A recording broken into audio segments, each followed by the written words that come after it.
இப்போ பார்த்தீங்கன்னா இப்போ நல்லா ஒரு 10 நிமிஷம் போட்டு இப்போ ஒரு 10 நிமிஷம் நம்ம நல்லா போட்டு கிண்டிட்டோமா. கிண்டினோன்னே எப்படி ஆயிடுச்சு பாருங்க, இந்த மாதிரி ரோஸ்ட் ஆகிடும். ரோஸ்ட் ஆகணுன்னா நம்ம இப்போ மட்டன் மசாலா போடணும்.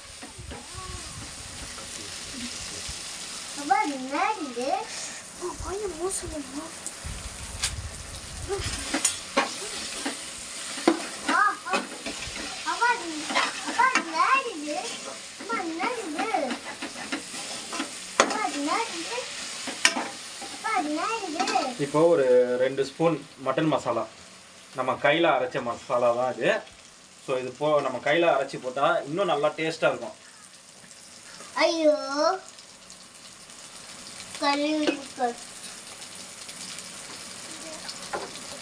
அதுக்கப்புறம் பார்த்தீங்கன்னா ஒரு 1.5 ஸ்பூன் சில்லி, ரெட் சில்லி நம்ம போட்டுருந்தோம். போட்டு நல்லா வதக்கணும். இந்த மாதிரி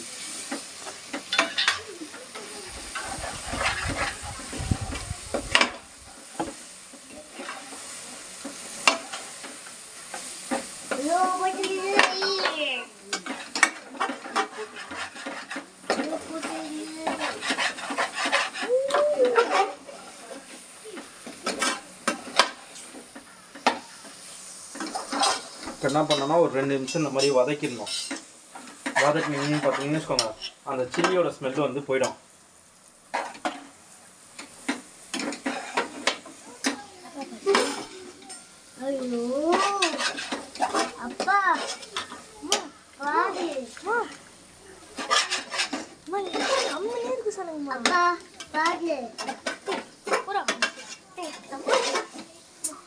இந்த மாதிரி ஒரு 2 நிமிஷம் வதக்குனதுக்கப்புறம் இப்போ மட்டன் நம்ம குக்கரில் வச்சு நல்லா விசில் வச்சு இஞ்சி பூண்டு பேஸ்ட்டு போட்டு நல்லா மஞ்சள்தூள் போட்டு இப்போ ரெடியாக இருக்குது மட்டனு. ஸோ இப்போ மட்டனோட இது பார்த்திங்கன்னா கறி வந்து பிஞ்சு ஆடு. ஸோ அதில் வந்து பார்த்திங்கன்னா நம்ம நல்லா மெதுவாக இருக்கும், அப்படியே நூல் நூலாக வரும். இப்போ இந்த தண்ணியை லைட்டாக ஊற்றிடணும். ஊற்றிட்டு ஒரு கலரணும். ஏன்னா அப்போ தான் இந்த அடியில் இருக்க இதெல்லாம் வந்து நல்லா ஸ்பைசி வந்து கொஞ்சம் அந்த இதோட மிக்ஸ் ஆகும். மிக்ஸ் ஆனதுக்கப்புறம் பார்த்தீங்கன்னா இந்த மாதிரி ஒரு 2 கரட்டு போட்டு பார்த்தோன்னா இப்போ எப்படி ஆயிடுச்சு பாருங்க, கிரேவி மாதிரி நல்லா ஆயிடுச்சுங்களா. இப்போ என்ன பண்ணணும்னா லைட்டாக தயிர், ஒரு 4 ஸ்பூனு தயிர், சின்ன ஸ்பூனு பெரிய ஸ்பூன் எடுத்துகிட்டு போறீங்க சரிங்களா. ½ லெமன் பார்த்துக்கோங்க, ஒரு ½ லெமன் நல்லா புளிஞ்சு விட்டுருணும். ரொம்ப புளியாதுங்க, ஏன்னா அந்த தோலோட சாறு போயிடக்கூடாது. ஸோ லைட்டாக மேலோட்டமாக நல்லா புளிஞ்சிடணும்.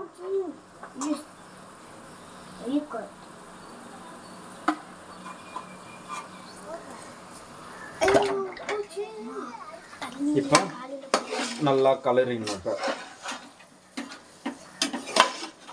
இப்போ நல்லா கிண்டிட்டோங்களா. கிண்டோன்னா அப்படியே கிரேவி மாதிரி ஆயிடுச்சு பாருங்கக்கா.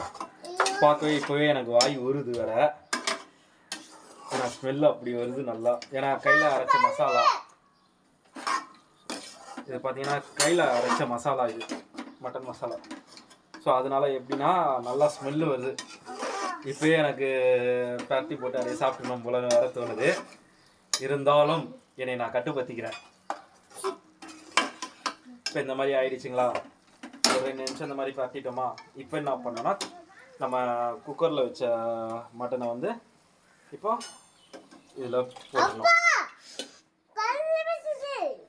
போட்டுட்டு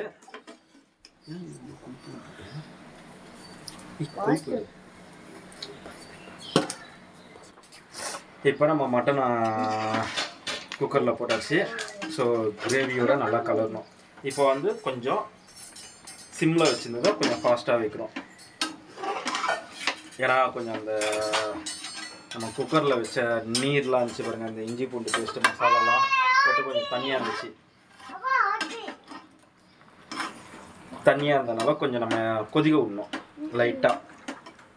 ஏன்னா அப்போ தான் வந்து எப்படி சொல்கிறது, மட்டனில் வந்து அந்த மசாலாலாம் போயிட்டு நல்லா இருக்கும். ஸோ அந்த மட்டனில் போயிட்டு நல்லா அந்த மசாலா ஏறிச்சுன்னா கறி வந்து அவ்வளோ ருசியாக இருக்கும். அந்த மசாலா நல்லா இதுவாகணுன்னா ஸ்ப்ரெட் ஆகணுன்னா. இப்போ மசாலாலாம் நல்லா ஊறுதுங்களா கறி?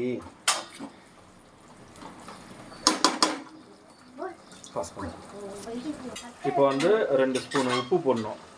ஏன்னா ஃபஸ்ட்டு வந்து நம்ம குக்கரில் போடும்போது லைட்டாக உப்பு போட்டாச்சு, லைட்டாக நம்ம இது தக்காளி போடும்போது உப்பு போட்டிருக்கோம்.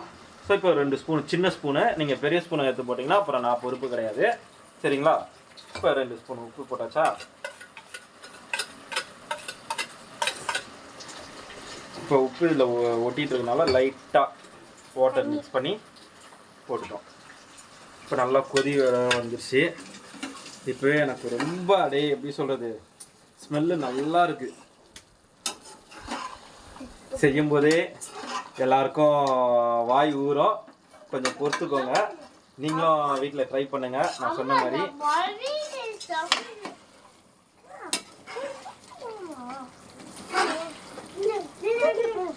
ஏன்னா நம்ம நிறையா மசாலா ஆட் பண்ணால் அது வந்து பார்த்திங்கன்னா மசாலா அந்த ஒரு இது மட்டும்தான் இருக்கும், டேஸ்ட் இருக்காது.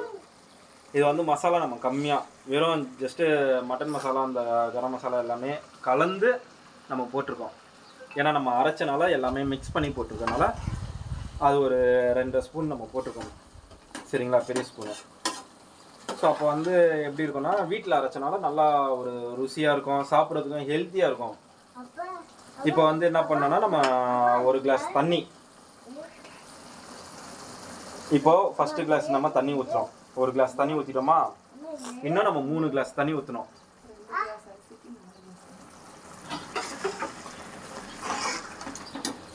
இப்போ 2 கிளாஸ் தண்ணி ஊற்றியாச்சு.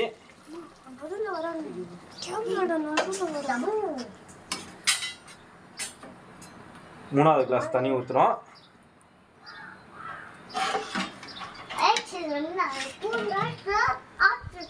இப்போ 4வது கிளாஸ் தண்ணி. 4 கிளாஸ் எதுக்கு ஊற்றுறோன்னு பார்த்தீங்கன்னா 2 கிளாஸ் டம்ளர் அரிசிக்கு 4 கிளாஸ் தண்ணி ஊற்றணும், சரிங்களா? ஸோ அப்போ தான் வந்து பார்த்தீங்கன்னா திட்டமாக இருந்தால் மட்டும்தான் அந்த கிரேவி வந்து நல்லா இதுவாக இருக்கும். இல்லைன்னா அப்படியே தண்ணி மாதிரி ஆச்சுன்னா சப்புன்னு ஆகிடும். ரொம்ப தண்ணி ஊற்றிட்டிங்கன்னா சாப்பாடும் அந்த அளவு இதுவாக இருக்காது, டேஸ்ட்டாக இருக்காது. அது இல்லாமல் பார்த்தீங்கன்னா இந்த மசாலா வந்து அப்படியே தண்ணியோட இதுவாகனால ரொம்ப இதுவாகிடும். ஸோ கறியில் வந்து அந்த ஸ்பைசி, அதனால தான் நம்ம கறி போட்டு நல்லா பரட்டினது. ஏன்னா அந்த கிரேவி வந்து அந்த மசாலா வந்து கறியில் நல்லா ஸ்ப்ரெட் ஆகணுன்றதுக்காக தான். அது எதனால பார்த்தீங்கன்னா அப்போ தான் வந்து நம்ம சாப்பிடும்போது அந்த ருசி இருக்கும் நல்லா. இப்போ பாருங்கள் எப்படி இருக்குது பாருங்கள், அதை கறி எடுக்கும்போது எப்படி இருக்குது, உங்களுக்கே வாயெலாம் ஊறுதா? எனக்கு செய்யும் போது எனக்கே அப்படி இருக்குது. ஸோ நம்ம ஃபைனல் டிசிஷனுக்கு வர போகிறோம். இப்போ இன்னும் கொஞ்சம் கொதிக்க ஆரம்பிச்சதுன்னா நம்ம இப்போ அரிசியை போட்டுட்டு குக்கரில் அப்படியே ஒரு 3 விசில்.